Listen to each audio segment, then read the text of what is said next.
말씀 보도록 하겠습니다. 네, 출애굽기 강의 116탄이고요. 제목은 언약의 말씀, 출애굽기 34장 18절에서 27절까지 말씀 보도록 하겠습니다. 출애굽기 34장 18절에서 28절까지입니다. 네. 18절부터 같이 읽도록 하겠습니다.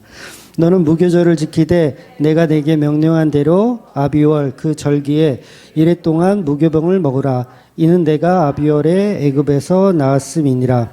모든 첫 태생은 다 내 것이며 내 가축의 모든 처음 난 수컷인 소와 양도 다 그러하며 나귀의 첫 새끼는 어린 양으로 대속할 것이요 그렇게 하지 아니하면 그 목을 꺾을 것이며 내 아들 중 장자는 다 대속할지며 빈손으로 내 얼굴을 보지 말지니라. 너는 엿새 동안 일하고 일곱째 날에는 쉴지니 밭갈 때에나 얻을 때에도 쉴지며 77절 곧 맥주의 초실절을 지키고 새말에는 수장절을 지키라.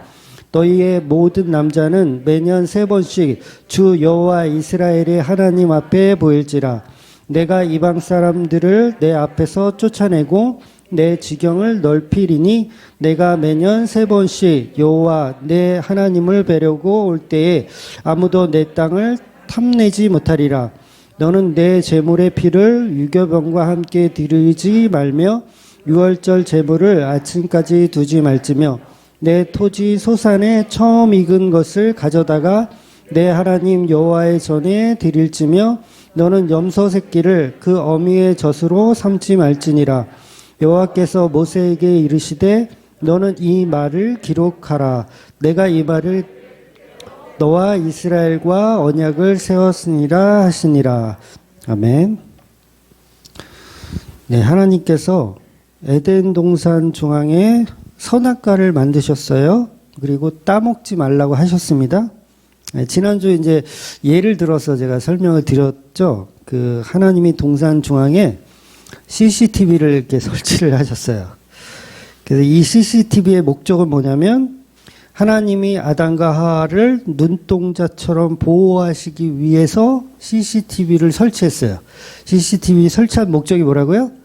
얘네들이 다 놀고 있네. 혹시 사고는 나지 않을까? 이런 목적으로 CCTV를 달았습니다. 한마디로 잘 돌봐주시기 위해서 다른 거죠. 이거 비유입니다. 실제로 CCTV를 달았다는 게 아니에요.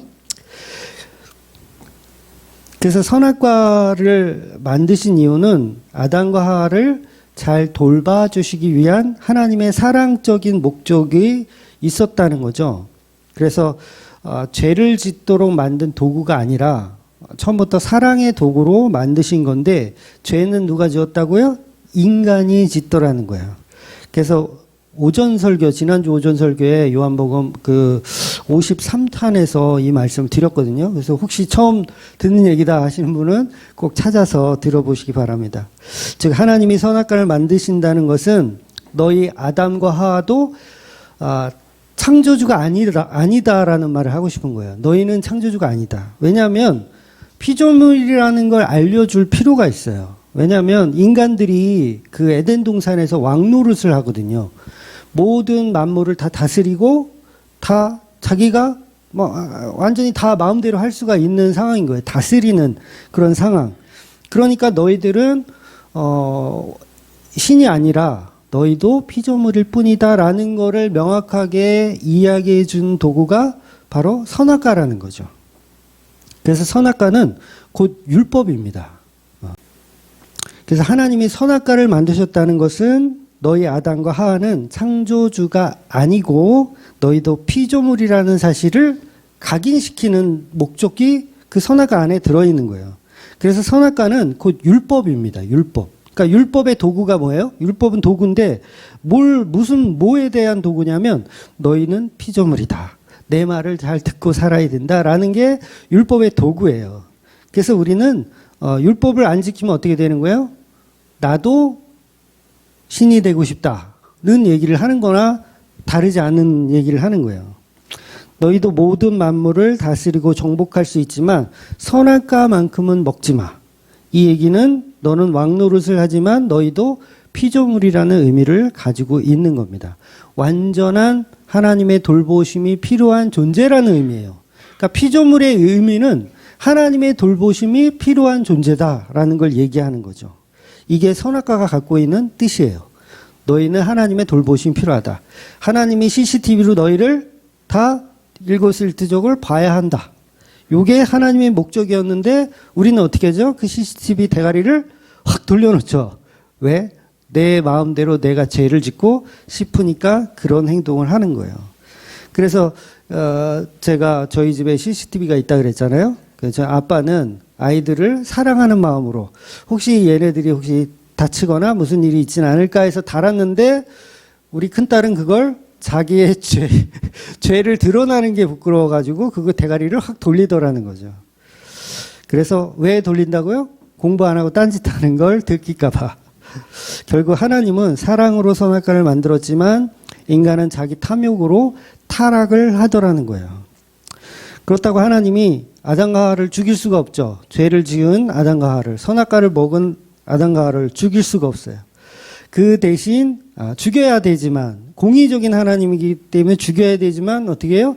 다시 살릴 방법을 제시해 주시는 거예요. 그게 바로 십자가라는 방법이죠. 이것이 바로 하나님이 에덴 동산을 세팅했던 바로 그 모습입니다. 그래서 CCTV를 결국 망가진 CCTV잖아요. 인간이 망가뜨린 거예요. CCTV를 따먹어서 망가뜨렸어요. 그럼 그걸 누가 고쳐야 돼요? 수리기사가 와서 고쳐야 되죠. 예수님이 이 땅에 오셔서 CCTV를 수리하시는 거예요. 그게 바로 십자가의 모습이죠. 그러니까 비유가 좀 그렇지만 엄밀히 따지면 인간들이 싼 똥을 예수님이 치우러 오시는 거예요. 아주 적나라한 표현이죠. 죄는 인간이 짓고 십자가는 누가 져요? 예수님이 지는 거예요. 똥은 인간이 싸고 그거 정리에는 예수님이 하러 오신 거예요. 그러니까 이걸 은혜라고 하는 거죠. 그러니까 여러분이 싼 똥을 여러분이 보면 우리는 자랑할 게 없어요. 부끄럽기만 하죠. 내 똥은 참 칼라똥이죠? 이렇게 뭐 자랑할 거예요? 그래서 하나님이 죄를 방조하신 게 아니라 인간을 사랑하신 거예요. 그런데 우리가 죄를 짓더라는 거죠. 너희는 피조물이라는 그 뜻을 잊어버리고 창조주가 되고 싶은 교만이 결국 선악과를 따먹더라는 거예요. 그래서 모든 율법은요, 돌보심의 개념이 들어있어요. 그러니까 모든 율법은 하나님의 돌보심의 개념이 있습니다. 그래서 율법을 다른 말로 하면 다스림이에요. 율법은 다스림, 하나님의 다스림입니다. 그럼 우리가 구약 사람들이 율법을 잘 지키는 것은 뭐예요? 하나님의 다스림을 잘 받고 있는 거예요. 그래서 성도는 하나님의 다스림을 받는 자들이기 때문에 구약의 사람들은 율법을 지켜서 행하는 것이 당연한 모습이에요. 그러니까 행하지 말라는 게 아니에요. 율법 다 지켰어야 돼요. 예수님 오시기 때까지는 이스라엘 백성들이 율법을 열심히 지켰어야 돼요. 열심히 지키면서 뭘 알아야 된다? 이게 지키는 게 보통이 아니구나. 이게 어렵구나. 이게 힘들구나. 내가 못하는구나. 이거를 깨달아야 돼요. 그러니까 율법을 지키려고 노력했어야 되는 거죠. 그래서 예수님 바리새인들한테 이것도 행하고 저것도 했었다고 말씀하시는 거예요. 그래서 율법은 결국 혼자 스스로 완성될 수가 없고 십자가로만 완성이 되는 겁니다. 그럼 우리는 이제 누구의 다스림을 받습니까? 율법의 다스림이 아니라 이제는 십자가 지신 그 예수님의 다스림을 받는 거예요. 십자가로 완성하신 그 예수님이 우리를 다스리고 계신 겁니다. 그런데 전부 자기가 자기를 다스리죠. 여러분이 여러분을 다스리죠. 졸려 그러면 자고 듣기 싫어 그러면 안 듣고 그런 다스림. 그러니까 저와 여러분은 예수님이라는 신랑의 다스림으로 사셔야 되는 거예요. 그래서 아내는 남편 옆에 꼭 붙들려 있어야 되죠. 우리가 남편을 붙드는 건 아니지만 남편이 우리를 붙들고 우리는 거기에 붙들려 있어야 된다는 거죠. 그래서 아내는 남편 옆에 꼭 붙들어 있어야 됩니다. 떨어지면 어떻게 돼요? 그 뱀이 와서 이제 홀딱 벗겨 먹는 거예요. 뱀이 와가지고 그냥 싹 머리끝에서부터 발끝까지 베껴 먹는 거죠. 그래서 이제는 예수님이 늘 우리 곁에 떨어지지 않고 계시는 거예요. 볼지어다 내가 세상 끝날까지 너희와 항상 함께 있으리라. 그래서 이것이 복음의 완성이죠. 내가 지켜준다, 이제는. 그동안에 율법이 너희를 지켰다면 이제 예수인 내가 너희를 지켜준다는 거예요. 그래서 어디를 가든 예수님은 우리가 싼 똥을 치워주시는 분이라는 거예요. 근데 우린 자꾸 딴 데 쳐다보죠? 그 신랑을 안 쳐다보고. 그 원태연이라는 시인 중에 유명한 시가 있죠? 너는 가끔 가다 내 생각을 하지, 난 가끔 딴 생각을 해. 감흥이 없어. 너무 오래된 시라서 그런가요? 그러니까 상대는 나를 가끔 생각하지만 나는 가끔 딴 생각만 하고 나머지 모든 시간은 다 네 생각만 한다는 거예요. 그러니까 우리는 예수님을 가끔 생각하잖아요. 아닌가요? 저만 그런가요? 저는 가끔 생각하는 것 같은데. 그래서 자꾸 써놔야 돼요. 가끔 생각하기 때문에. 그래서 저는 이제 메모하는 습관이 있거든요. 그래서 지금은 뭐 수첩을 갖고 다니진 않는데, 지금 뭐 핸드폰으로 다 메모를 하니까, 전에는 이제 수첩을 갖고 다니던 습관이 있어요.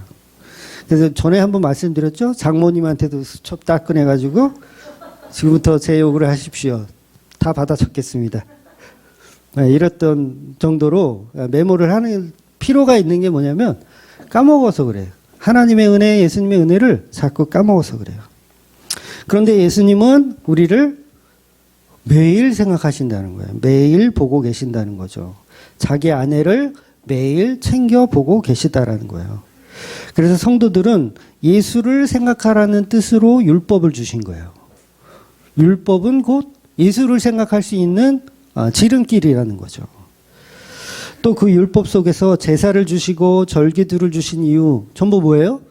예수 생각하라는 거잖아요. 절기를 왜 주셨어요? 유월절 왜 주셨어요? 예수 생각하라고. 초실절, 초막절, 무교절 이런 절기들 왜 주셨어요? 예수님 생각하라고. 근데 전부 딴 생각을 하죠. 우리는 전부 딴 생각을 해요. 그래서 예수 생각하지 못하는 절기들은 필요 없다는 거예요. 그럴 바에는 다 버리자. 그래서 주맙교회는 부활절하고 성탄절만 있고 다 버렸죠. 그게 잘났다는 게 아니라 예수님을 생각하지 못하는 절기들은 필요 없다는 거예요. 버려야 된다는 거죠. 제가 이제 절기에 관련해서 이제 뭐 절기 필요 없다 막 이야기하니까 그거 잘못 오해하셔가지고 절기 있는 교회들은 다 이렇게 손가락질 하라는 도구로 쓰라는 게 아니에요. 뭐 니네 교회는 추수감사절이 있어? 그러면서 막 욕해. 그 추수감사절이 있는 게 문제가 아니에요. 그걸 예수 그리스도로 연결할 수 있으면 추수감사절을 감사한 날로 한 주간 보내면 아무 문제가 없어요. 근데 여기다 무배추를 올려놓기 때문에 예수님은 없고 우리의 풍요를 갖다가 즐거워하니까 그렇게 하려면 하지 말자라는 의미에서 안 하는 거예요. 그러니까 절기를 바르게 예수 그리스도로 연결할 수 있다면 그 교회는 별 문제가 없는 거예요. 우리가 정죄할 필요가 없는 거죠. 그러니까 우리 교회도 매일 설교를 통해서 그런 얘기들을 들으니까 이제 오전에도 할례를 통해서 우리가 십자가를 봤잖아요. 그러니까 모든 절기들을 다 예수님을 생각하는 도구로 우리가 보시면 되는 거예요. 그러면 아무 문제가 없어요. 그래서 이 할례를 구약에서는 할례를 다 이렇게 했잖아요. 그런데 지금은 뭐예요? 말씀을 통해서 할례를 받는 거예요. 그러니까 오전에는 우리가 헬라인들이 왔어요. 그래서 뭐 한 거예요? 할례 의식을 한 거예요. 뭘 통해서? 오전 말씀을 통해서. 오전 십자가를 통해서 할례 의식을 오전에 하고 지금 식사하고 오셔가지고 여러분들이 또 율법에 관해서 절기에 관해서 오늘 본문을 또 듣고 있는 거예요. 이게 할례 행사를 한 거예요. 그러니까 절기 자체 지키는 거 아무 문제 없어요. 그게 아니라 본질이 없기 때문에 문제를 제시하는 겁니다. 여러분 연보를 하잖아요. 그러면 이게 애매하잖아. 연보 도대체 얼마 하라는 거예요. 그럼 거기에서 또 고민에 빠져. 그러면 연보를 구약에서는 11조가 있으니까 연보도 그럼 소득의 10%를 해야 되는 건가? 이런 거 고민 안 해보셨어요? 그럼 이제 소득의 10%를 해야 되나? 그러면서 또 그걸 또 말은 연보인데 또 그걸 또 이제 10%딱 떼. 이런 고민에 빠지는 거. 근데 뭐예요? 퍼센트지를 정하지 말고 네가 알아서 하라. 그게 연보의 개념인 거예요. 그러니까 소득이 없으면 뭐 1,000원만 하셔도 된다고 제가 몇 주 전에 말씀드렸잖아요. 소득이 없으면 1,000원만 해도 돼요. 그리고 좀 소득이 높으면 많이 하셔도 됩니다. 많이 하는 것 같고 제가 보라고 안 해요. 네. 근데 그걸 또 이제 복음을 안 후에도 그게 고민에 빠지는 거예요. 몇 프로를 해야 되는지. 구약은 10%인데 신약이니까 한 20% 해야 되나? 아니면 뭐 한 5%만 해야 되나? 아니요, 상관없이 자기 마음대로 하시면 되는 거예요. 누구한테 물어보지도 마세요. 중요한 것은 예수님의 십자가로 은혜를 알기 때문에 그거에 감사해서 기쁨으로 드리는 연보, 기쁨으로 드리는 헌금을 교회는 감사히 받는 거예요. 물론 교회 다니면서도 이게 억지로 드릴 수 있거든요. 연보라고 바뀌었어도 억지로 드릴 수가 있어요. 그런데 기쁨으로 하셔야 돼요. 근데 그 기쁨의 액수가 얼마냐가 이제 또 고민이잖아요. 저는 그렇게 생각하거든요. 우리 아이들 입에 밥 들어갈 때 식비가 많이 들거든요. 치킨도 한 마리 가지고는 지금 이 성에 안 차요. 그러면은 좀 넉넉히 시키려면 액수가 꽤 커요. 그런데 저는 그 치킨을 시키면서 너무 아깝다. 이런 생각 한 번도 해본 적이 없거든요. 왜? 우리 아이들이 먹을 치킨이니까 더 맛있고 더 괜찮은 걸 시켜주려고 원하지 아깝다고 생각은 안 해요. 그런데 뭘 먹이면 아깝다는 생각할까요? 랍스타를 먹이면 아깝다는 생각할 것 같아요. 저는 한 번도 먹어본 적이 없는데 그게 무슨 뭐 한 5명, 6명 먹으려면 한 30만 원, 40만 원도 넘는다면서요? 아닌가요? 택도 없나요?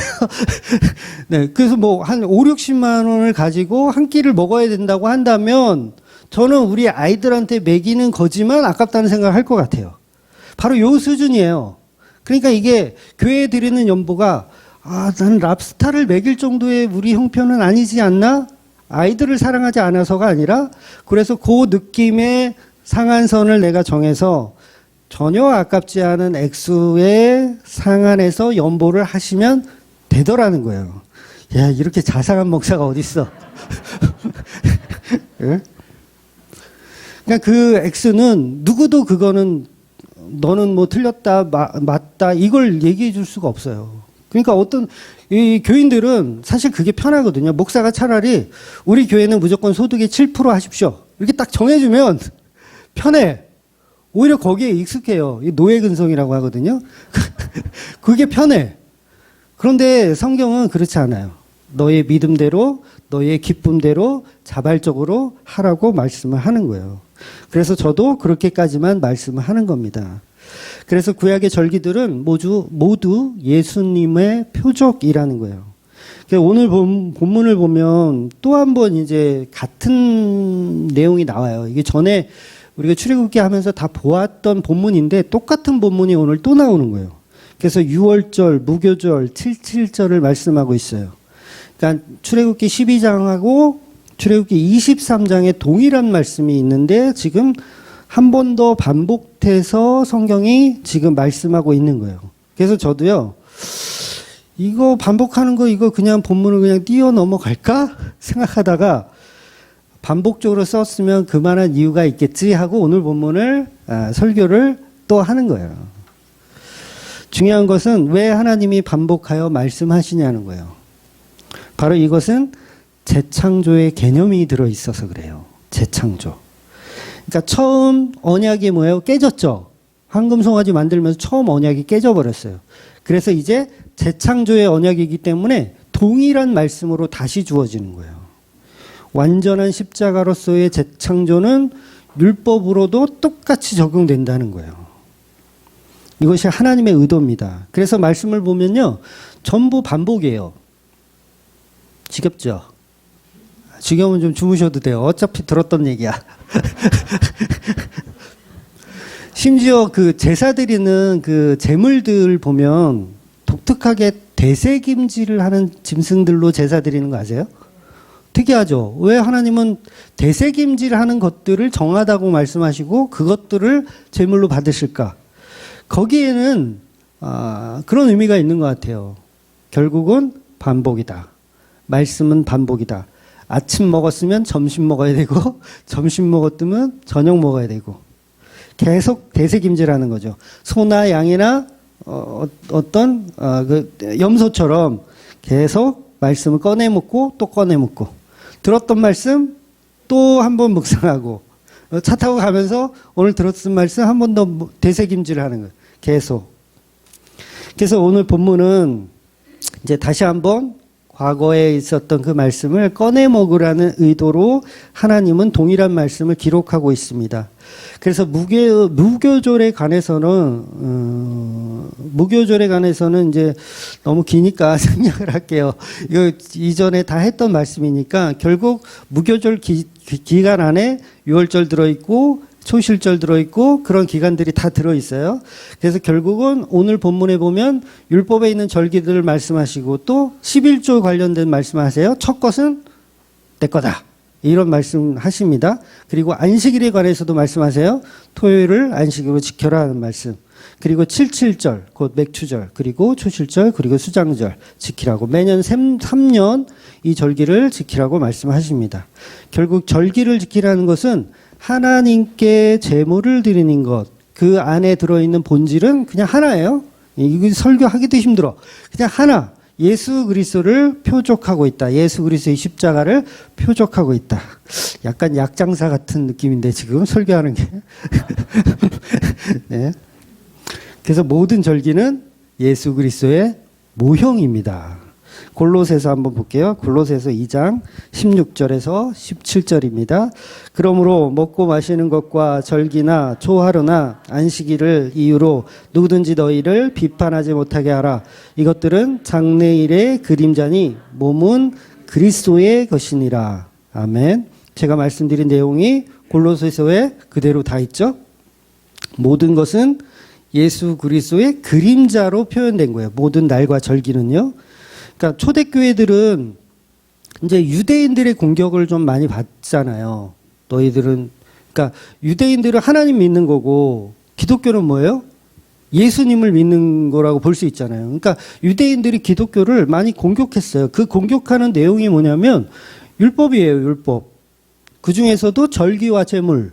너희들은 왜 11조 안에 이렇게 공격하고 너희들은 왜 유월절 안 지켜? 너희들은 왜 이 절기들 안 지켜? 라고 하는 거예요. 근데 기독교는 그런 절기들을 안 지켰어요, 실제로. 그래서 모든 절기는 자연스럽게 예수 그리스도의 십자가로 인해서 성령이 임하시는 성도들에게는 구약의 절기들이 의미가 없기 때문에 제사도 이제 드리지 않게 되는 거예요. 그래서 초대교인들은 그런 식으로 이제 공격을 많이 받았습니다. 누구한테? 유대인들한테 공격을 많이 받았어요. 뭐 때문에? 절기 안 지켰어. 11조 안 내서. 그러니까 지금 우리 교회도 그렇죠. 여러분들 공격을 받으시는지 모르겠지만 주만교회는 11조 그 떼먹는 도둑들만 모였을 거다. 이런 공격을 받거든요, 실제로. 주만교회는 11조 떼먹는 도둑놈들만 모여가지고 돈 아까워가지고 쪼잔한 인간들만 잔뜩 모여서 그 교회 운영이 되겠냐. 뭐 이런 비아냥 소리를 제가 가끔 듣기도 해요. 그래서 이 유대인이 기독교인을 공격하는 식으로 이제 구약의 율법들을 왜 안 지키냐는 식으로 공격을 하는 거죠. 그래서 성경은 전부 그런 절기와 모든 할례, 뭐 맥추절, 뭐 수장절 전부 공격의 대상이지만 결국 예수님의 십자가로 끝났다는 걸 골로새서가 말하고 있다라는 거죠. 그래서 골로새서에서 우리에게 주는 말씀은 구약의 절기를 가지고 뭐 유월절 지켜야지, 맥주절 지켜야지, 11조 내야지 이런 것들의 공격의 말에 속지 말란 이야기를 하는 거예요.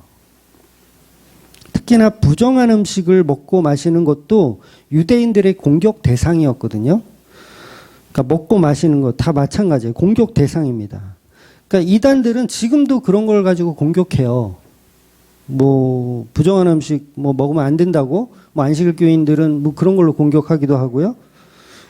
그다음에 하나님의 교회는 유월절을 왜 안 지키냐? 이런 식으로 공격을 하기도 해요.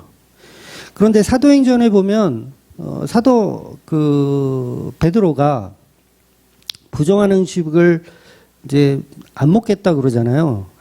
예수님이 먹으라 그러는데 안 먹겠다 그러잖아요. 예수님이 잡아 먹으라 이렇게 말씀하시는 거예요. 결국 복음 안에 음식 가지고 비판하면 그 비판이 잘못됐다라는 얘기를 하는 거예요. 왜냐하면 음식은 그냥 상징하는 거라서 그래요. 부정한 음식, 정한 음식은 예수 그리스도의 복음을 상징하는 모형으로 등장하는 것들이기 때문에 그렇습니다. 십자가를 설명하기 위한 그림자라는 거죠. 그러니까 골로새서가 말하고 싶은 정의는 구약에서 먹는 것, 마시는 것, 절기나 안식일이나 지키라고 하시는 말씀으로 주신 것인데 이것은 곧 장차 있을 일, 바로 예수 그리스도의 그림자로 등장한다는 거예요. 그러니까 모든 절기가 다 그림자로 등장했던 거예요. 그러니까 히브리서를 볼게요. 히브리서 10장 1절을 보겠습니다. 율법은 장차 올 좋은 일의 그림자일 뿐이요 참 형상이 아니므로 해마다 늘 드리는 같은 제사로는 나오는 자들을 언제나 온전하게 할 수 없느니라. 어떤 절기와 어떤 제물을 가지고도 하나님을 기쁘게 해드릴 수 없고 우리를 온전하게 할 수가 없다는 말씀을 히브리서가 하고 있는 거예요. 완벽한 정리를 사실 성경이 하고 있어요. 그래서 저는 이 이단들이 이해가 안 돼요. 분명히 신약 성경에 이렇게 히브리서 기자 그리고 사도 바울이 그렇게 여러 군데에서 말씀하고 있는데 왜 아직도 유월절에 목을 메고 있는지, 왜 안식일에 목을 메고 있는지 이해할 수 없다라는 거죠. 왜 그래요? 이거 우리끼리 하는 얘기인데 성령 못 받으면 그렇게 돼요. 우리는 성령 받으니까 말 안다 또 이렇게 하지 마시고 실제로 그래요. 성령을 받으면요 십자가 밖에 안 보여요. 모든 게 다 십자가로 보이게 되어 있어요. 성경은 명확하게 얘기합니다. 그러니까 이 얘기했다 저 얘기했다 절대 안 해요. 그래서 사꾼 목사들한테 속아서 아직도 각종 절기 열심히 지키잖아요.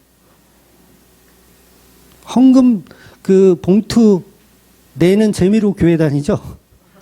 절기 때마다 오늘은 무슨 절기일까? 오늘은 어떤 봉투를 드려야 기뻐하실까? 근데 이런 절기 지킴은 장차 올 좋은 일의 그림자, 바로 예수님의 십자가의 그림자라는 거예요. 이게 복음입니다. 십자가는 완전한 완성이에요. 테텔라스타이, 완전한 복음의 완성. 다 이루었다. 그러니 절기를 아무리 지켜도 십자가 없는 예배는 온전한 예배라고 할 수 없다고 성경이 정의하고 있는 거예요.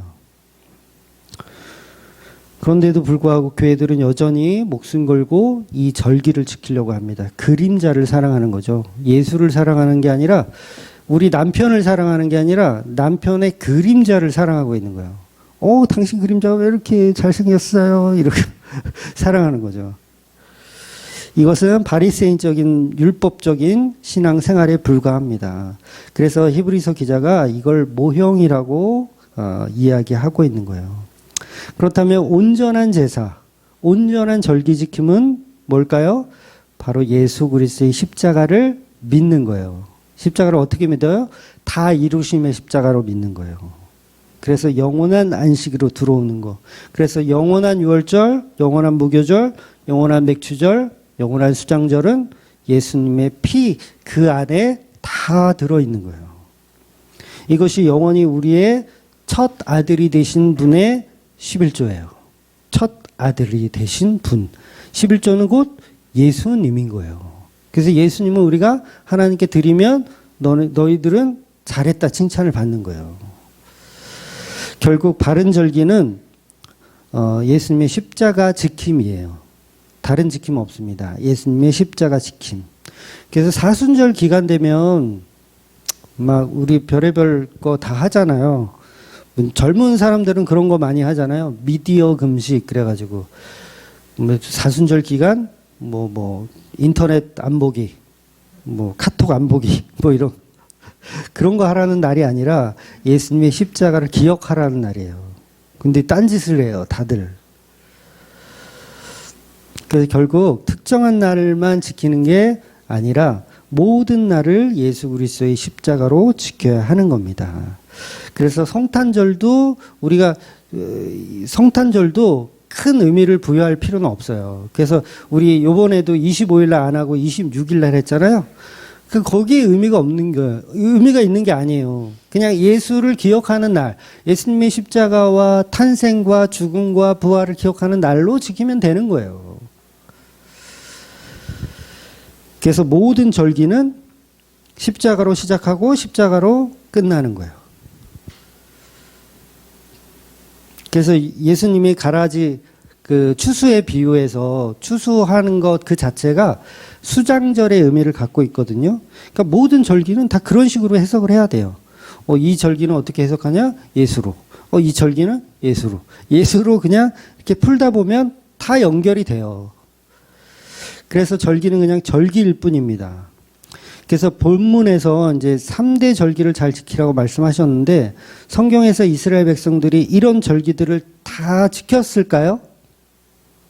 네, 다 지켰을까요? 안 지켰으니까 또 이런 얘기를 하겠죠, 목사님이. 그죠? 안식년. 네, 이스라엘 백성들이 지켰을 것 같죠? 근데 안 지켰어요. 희년. 안 지켰어요.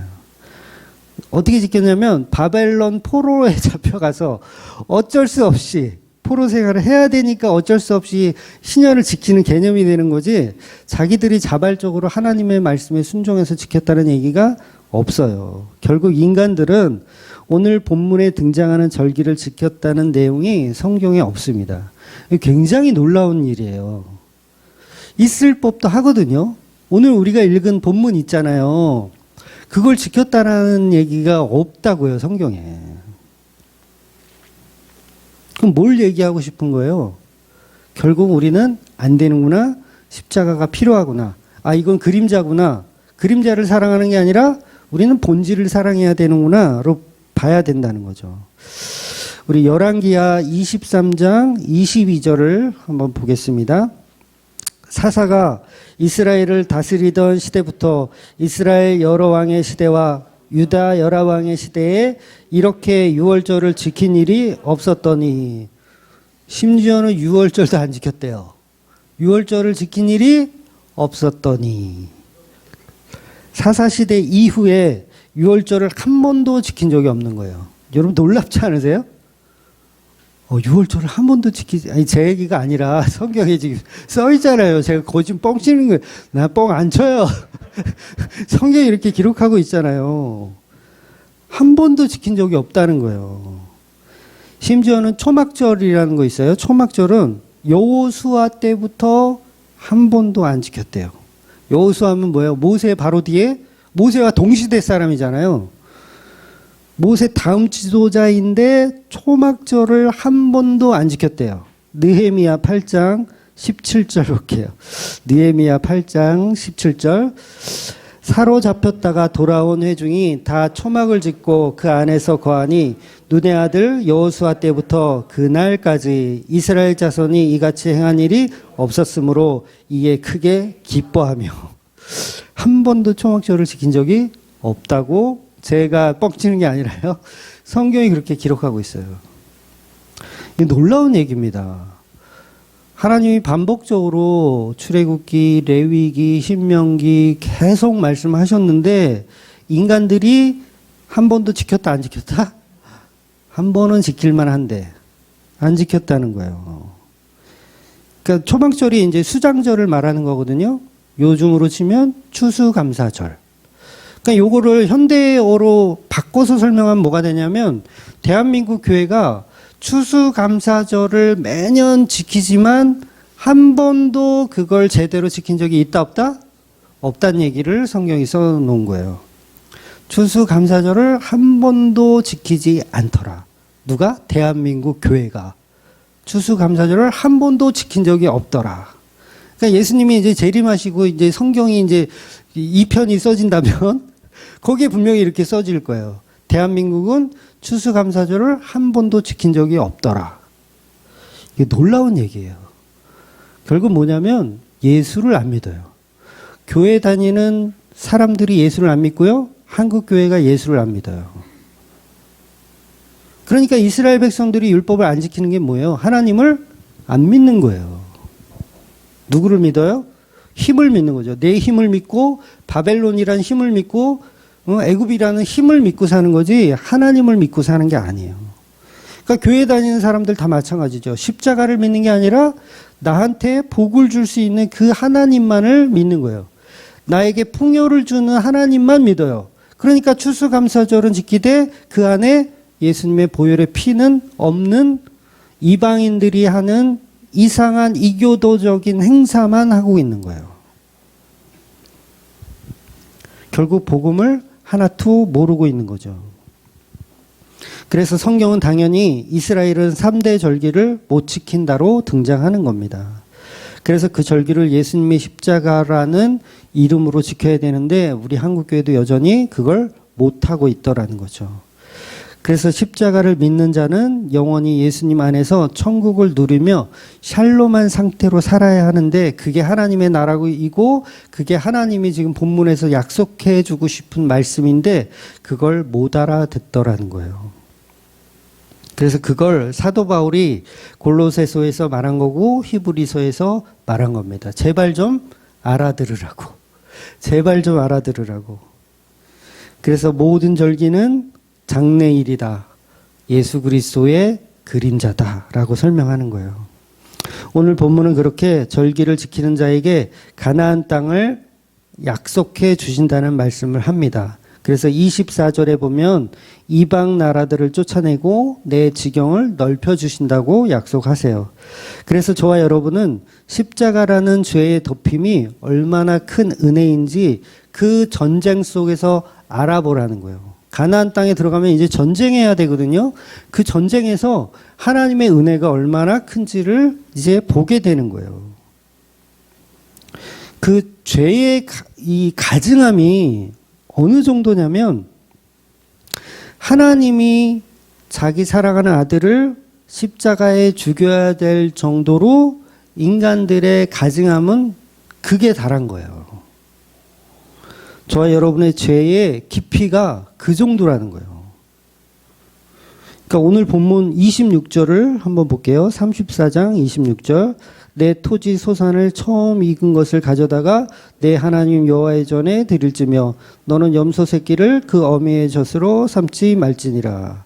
이 말씀을 이제 전에도 이제 드렸던 말씀인데 여기서 말하는 토지는 가나안을 얘기하는 거예요. 가나안 땅 정복한 다음에 주시는 말씀이라고 생각하시면 돼요. 그래서 그때 열매를 수확하면 가장 좋은 것을 하나님께 드리라고 표현하고 있는 거예요. 여러분 이 말은 전쟁이 끝났다는 얘기예요. 가나안 들어가서 정복이 끝난 상태를 얘기하는 거예요. 전쟁이 끝났어요. 십자가로 이루신 사랑이 완성된 이후를 표현하는 거예요. 예수님이 다 이루셨다. 그 이후. 그러면 우리가 하나님께 드리는 열매는 바로 예수님의 피죠. 그런데 그 피에 관련해서 그 피는 결국 아들을 이루신 하나님께 받아야 하는 11조예요. 아들을 이루신 하나님이 되찾아와야 할 11조를 설명하는 거예요. 그럼 우리가 드려야 하는 건 뭐냐면 예수님의 십자가 피밖에 없는 거죠. 이걸 가나안 정복에 관련된 은혜라고 설명하고 있는 거예요. 그 은혜는 내 아들 예수를 십자가에 죽여야 할 정도의 큰 은혜였다는 거죠. 그래서 이런 말씀이 곁들여져 있죠. 너는 염소 새끼를 그 어미의 젖으로 삼지 말지니라. 이 말씀 무슨 뜻이죠? 기억나시는 분이 계실지 모르겠는데 염소 새끼를 요리를 해 먹는데 그 요리 염소탕이잖아요. 염소탕을 해 먹는데 거기를 어미의 젖을 넣어서 끓이지 말라는 얘기예요. 새끼를 삶아 죽이는데 그 어미 젖을 넣어서 삶아 죽이지 말라는 얘기예요. 굉장히 잔인한 행동이잖아요. 여러분의 자녀를 죽이는데 젖을 짜서 그 젖으로 해서 끓여 죽이면 이게 얼마나 끔찍해요. 이교도들이 하던 행동이었대요. 그러니까 옛날 그 우상을 섬기던 그 이교도에서 한 행동. 끔찍한 짓이죠. 그런데 성경에서 어미의 젖으로 새끼를 죽인 일이 있어요. 그 일이 뭐냐면 하나님이 자기 아들 예수를 십자가에 달리게 한 게 바로 어미의 젖으로 새끼를 삶아 죽인 거예요. 왜? 하나님이 달리라고 예수님한테 너는 달려야 된다고 하시거든요. 그래서 이교도들이 하는 그 행동, 어미의 젖으로 염소 새끼를 삶아 죽이는 건 하나님을 조롱하는 행동이에요. 이교도들이 하나님을 조롱하는 행동으로 염소를 죽이는데 젖을 짜서 그걸 삶아 죽이는 거예요. 그래서 너희들은 그런 행동을 하지 말라고 얘기하는 거예요. 이 말은 다시 말하면 십자가를 조롱하지 말라는 거예요.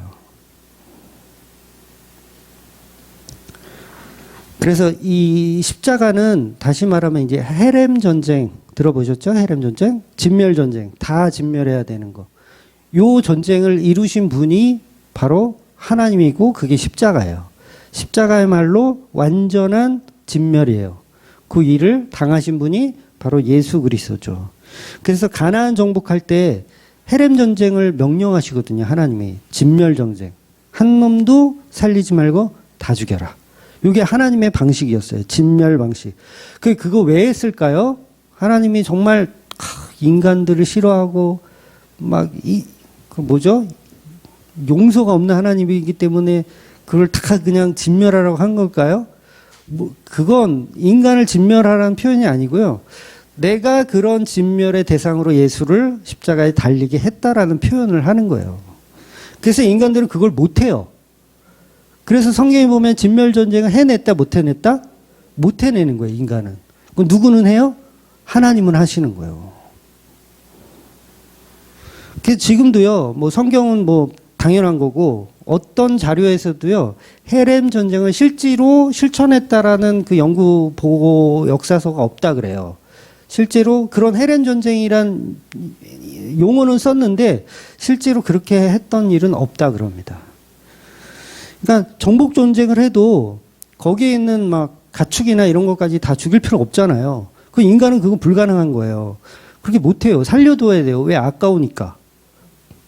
그래서 인간을 해낼 수 없는 거를 십자가에서 하나님이 해내시는 거예요. 완전한 죽음으로, 완전한 저주로 들어가는 그 일을 십자가에서 해내시는 거예요. 인간은 못합니다. 그러니까 이게 얼마나 은혜로운 말씀인지 몰라요.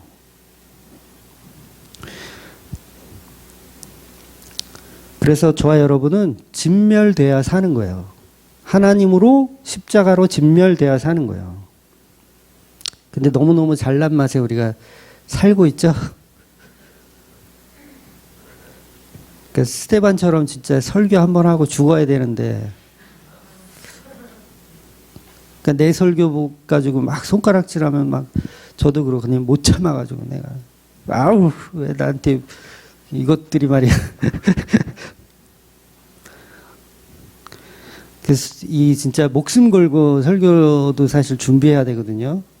제가 고백하기는, 제가 그 목양실 들어가면 거기 또 하나 붙여놓은 게 있어요. 뭐라고 붙여놨냐면, 고통은 잠시뿐, 설교는 영원하다. 이렇게 써놨어요. 그러니까 제가 설교 준비하면서 고통스럽다는 얘기가 아니라요. 설교를 준비할 때 가끔은 그런 생각이 들어요. 대충 하자. 다 아는데, 우리 집사님들, 권사님들 다 알지 이거 대충 하자. 그런 생각이 들 때가 최근에 들더라고요. 그래서 그걸 써놨어요. 제가 일부러. 고통은 잠시뿐, 설교는 영원하다. 그걸 써놨어요. 그러니까 스테반처럼 그냥 한 번 하고 죽으면 되는데 이게 죽을 수도 없어. 그러니까 못 참는 거죠. 설교 잘못했니, 이건 틀렸니, 이런 얘기 들으면 못 참아요. 그러니까 지금도 전화해서 그런 거 따지는 분이 있더라고요. 아직도. 이렇게 말 실수하는 거, 이런 거. 다 좋은데 목사님 그건 아니지 않나요? 이런 식으로. 그러면 틀린 얘기도 아니에요. 사실 그분 얘기가 맞아요. 근데 왜 내가 기분이 안 좋아? 아직도 덜 됐어. 그러니까 진멸되지 않는 거죠, 우리는. 진멸되지 않아요. 근데 누가 진멸당하셨다? 예수님 진멸당하셨다. 십자가에서 그 조롱을 받을 이유가 없으신 분인데, 나 같으면 천군천사를 보내가지고 내 바지 벗겨간 놈들 다 찾아가지고 그냥 홀딱 벗겨놓고 싶은데 예수님은 진멸을 당하시더라는 거예요. 그래서 어미의 젖으로 아들을 삶아 죽이는 역사를 십자가에서 하나님께서 이루시더라는 거죠. 그래서 저와 여러분이 십자가를 바라보는 눈을 조금 바꾸실 필요가 있어요. 굉장히 쉽게 이룬 것이 아님을 볼 수 있어야 된다는 거죠. 그 사랑이 얼마나 큰지, 새끼를 삶아 죽일 정도의 사랑으로 우리를 구원하셨다는 거예요. 그러니까 그 십자가 현장에 있는 우리는 그 은혜의 깊이의 감동에 이거는 뭐 그야말로 헤렘 전쟁을 목격하고 있는 거예요. 그래서 20절에 보면 나귀의 첫 새끼는 어린 양으로 대속해라 라는 말씀이 있어요. 나귀는요, 율법에서 보면 부정한 짐승으로 표현이 되거든요. 그러면 부정한 짐승은 하나님께 영광을 돌릴 수가 없잖아요. 그럼 우리가 어떤 짐승이에요? 부정한 짐승이죠. 근데 우리를 어린 양으로 대신 드리라는 거예요. 그러면 우리도 하나님께 영광을 돌릴 수 있죠. 뭘로 대신 돌리니까? 부정한 나이지만 어린 양으로 대신 대속해서 돌리니까 영광을 돌릴 수 있는 존재가 또 되는 거예요. 이게 바로 십자가의 역사입니다. 우리는 다 부정한 나귀 새끼들인데 막 잘났다고 내가 호산나 나한테 하나 보다 막 이렇게 듣고 있는 그런 당나귀들인데 결국 예수님의 십자가로 우리가 칭함을 받더라는 거예요. 우리는 아무것도 아닌 부정한 짐승인데 우리도 예배할 수 있게 되는 거예요. 여러분 예배 못해요. 부정한 짐승들은. 여러분 다 누구 새끼라 그랬어요? 마귀 새끼라서 제사를 못 드리고 예배를 못 드리는데 누가 진멸당하셨기 때문에 드리는 거예요? 예수님이 진멸당하셨기 때문에. 그래서 우리는 다 당나귀인데 예배 드릴 수 없는 존재인데 어린 양이 우리를 대속하여 주셨기 때문에 예배 드릴 수 있는 거예요. 그러니까 지금 이 설명들 본문에 다 나오는 내용들이에요. 제가 막 지어서 설명하는 게 아닙니다. 그러니까 성경이 한 문장 한 문장 한 문장 전부 예수님 얘기만 하고 있어요. 이렇게 쓰기도 힘들어. 이렇게 해석하는 건 쉬워. 그렇잖아요. 써놓은 거 예수로 연결하는 거 쉬워. 이렇게 쓰기가 힘들어요. 성경이 얼마나 두꺼워요. 이거 읽으려면 진짜 한 달 걸려서 읽어야 되잖아요. 솔직히 한 달 걸려요. 여러분이 작정하고 읽은다고 해도 한 달이 걸려요. 하루에 4시간, 5시간 읽어도 한 달 걸릴 거예요. 근데 그 모든 언어 속에, 모든 문장 속에 십자가가 다 들어있어. 이거는 안 믿을래야 안 믿을 수가 없는 거예요. 그래서 결국 이스라엘 백성을 가나안 땅으로 인도해 내겠다는 그 약속은 결국 십자가로 이루신 그 약속을 우리에게 보여주시는 겁니다. 그래서 출애굽기 말씀은 결국 예수님의 십자가를 설명하고 있구나로 보시고 그 은혜로 감동하며 사시는 저와 여러분이 되시기를 주의 이름으로 축원드리겠습니다. 아멘. 기도하겠습니다.